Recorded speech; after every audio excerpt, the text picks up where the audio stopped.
Good morning. This is Just Listen, hosted by George Live, bringing you the latest politics in Southern Illinois. Welcome to the podcast. Over the weekend, I did a reel about political violence in the country.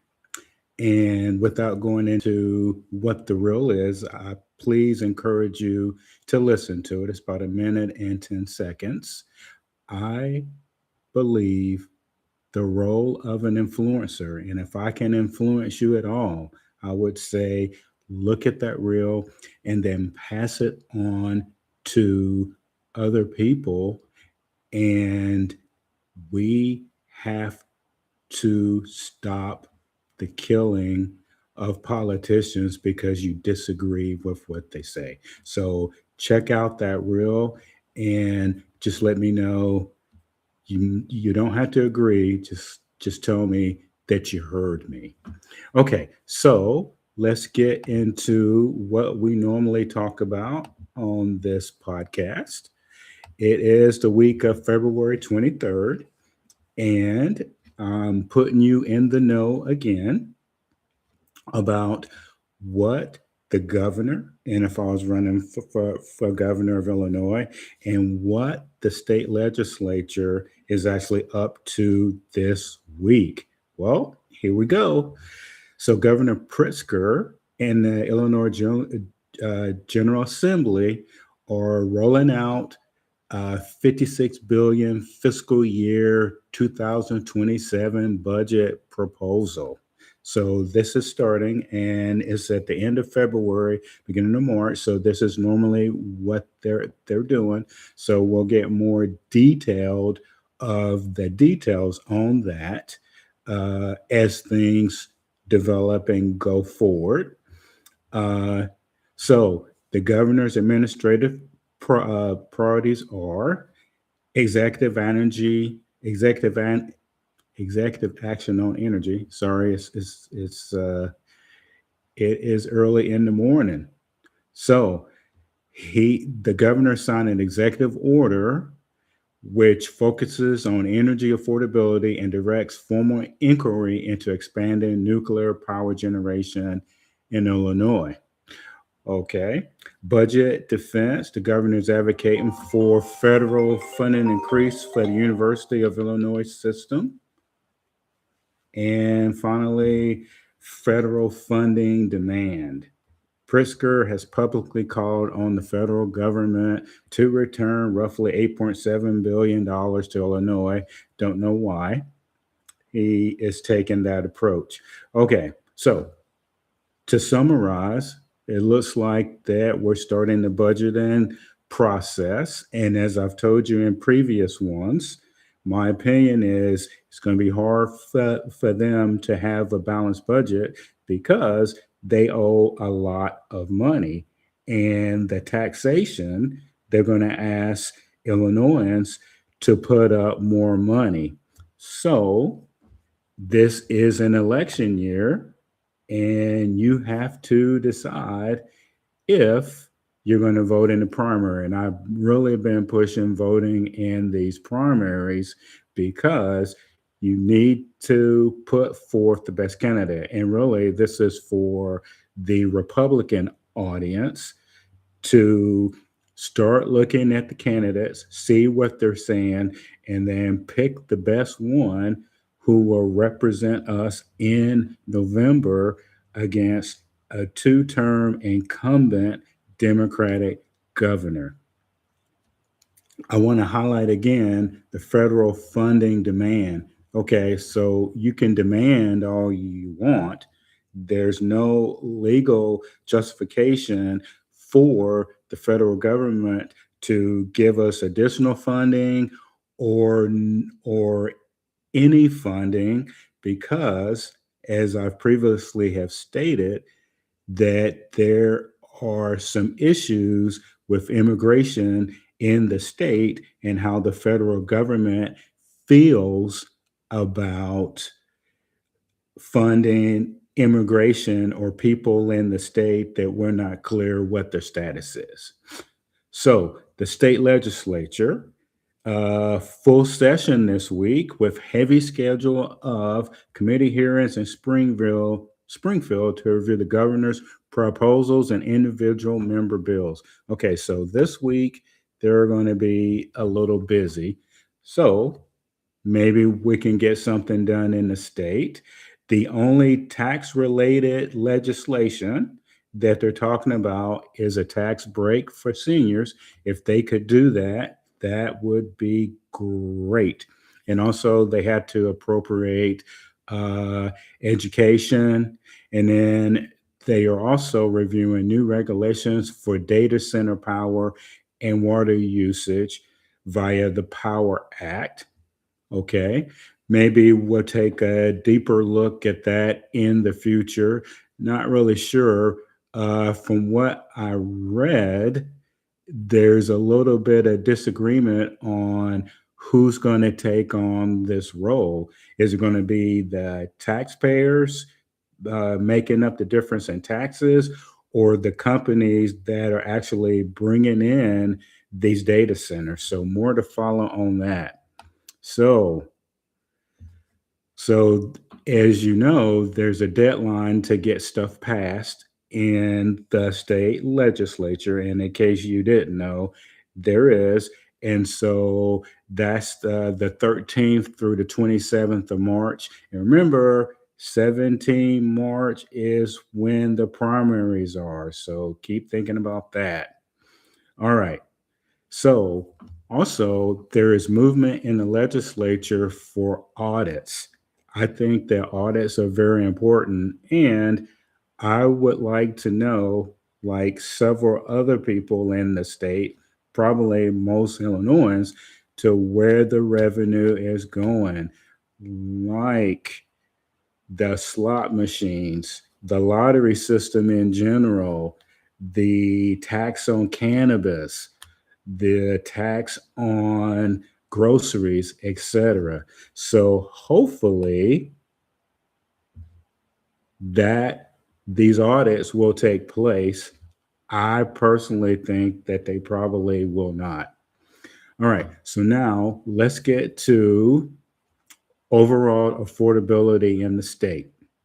So this is a huge issue for the governor and the legislature and the country and for Illinois residents, because it is very expensive now, and the elected officials need to tell us what they can do to make it more affordable.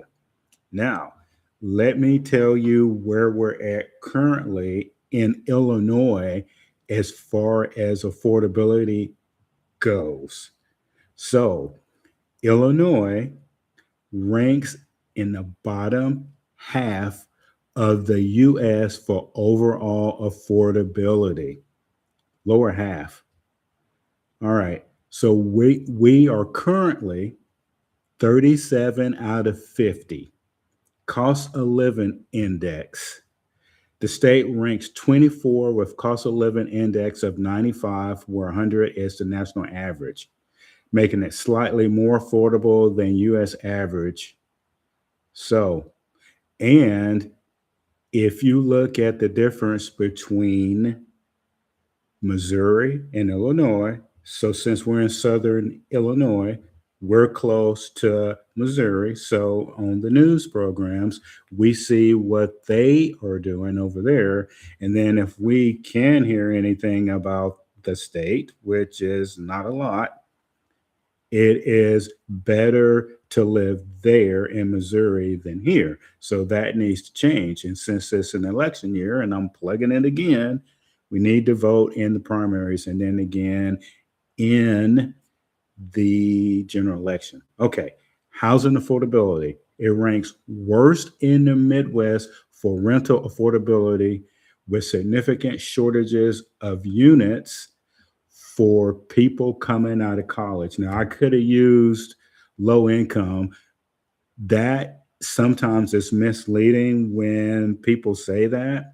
So, people graduating from college are not starting off making a lot of money. I would say 95% of them are not. So they are going to be renting apartments and houses and etc. This would be a great talking point to get young people involved in voting. And the average, I went and looked, is $1,500 for an apartment. That is a lot. I remember back in the 80s and 90s, it was $500 or $600. And to tell you the truth, in the early 2000s, it was reasonable in Illinois too. Probably 800 for a 2 or 3 bedroom apartment, something like that. And over, and we had to give credit here. The Democrats have been in charge of the state legislature, supermajority. The governor has been in office 7 years. This is what they have done or contributed to through policies. All right. So, and this is national here. High tax burden, which I talk about all the time. Illinois has some of the highest property taxes in the nation. College graduates rank this as the worst state to live in, with residents paying 14% of their income towards state and local taxes. The worst state to live in for college graduates, and also people who are working. 14% of their income. That's higher than the national average in federal taxes. And remember, the legislature, the state legislature, and remember the governor.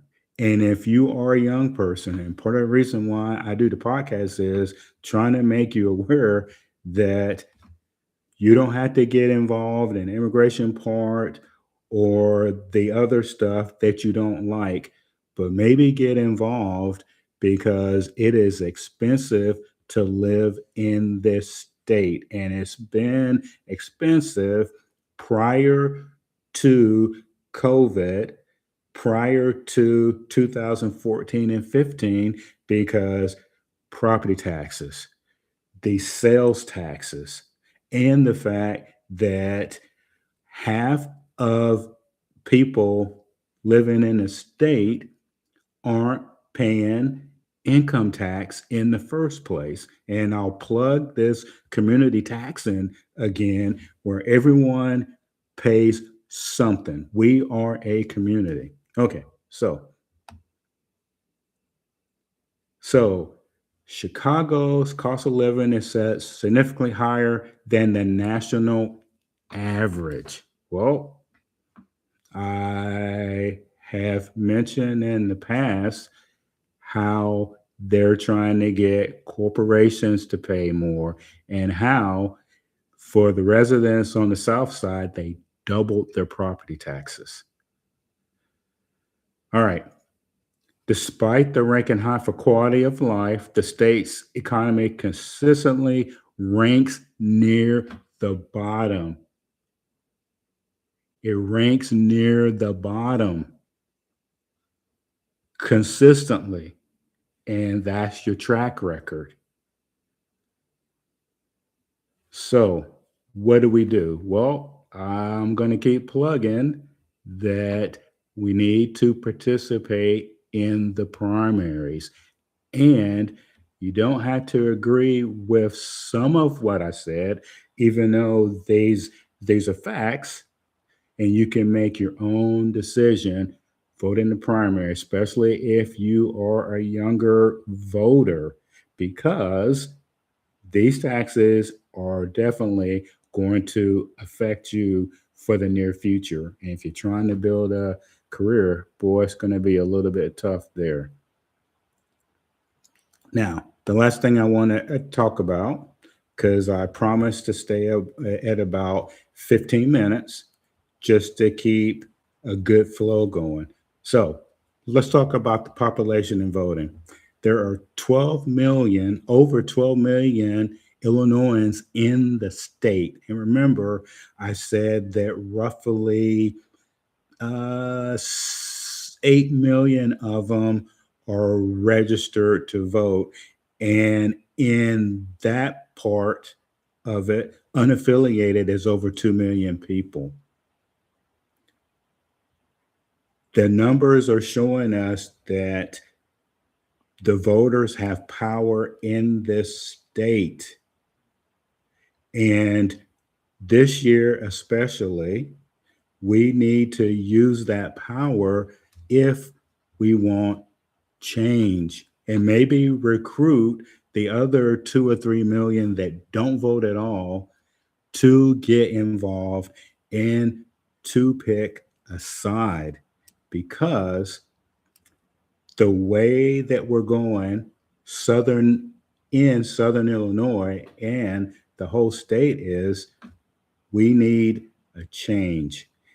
And I'm bringing you this facts and data to get your attention. This is what the podcast is.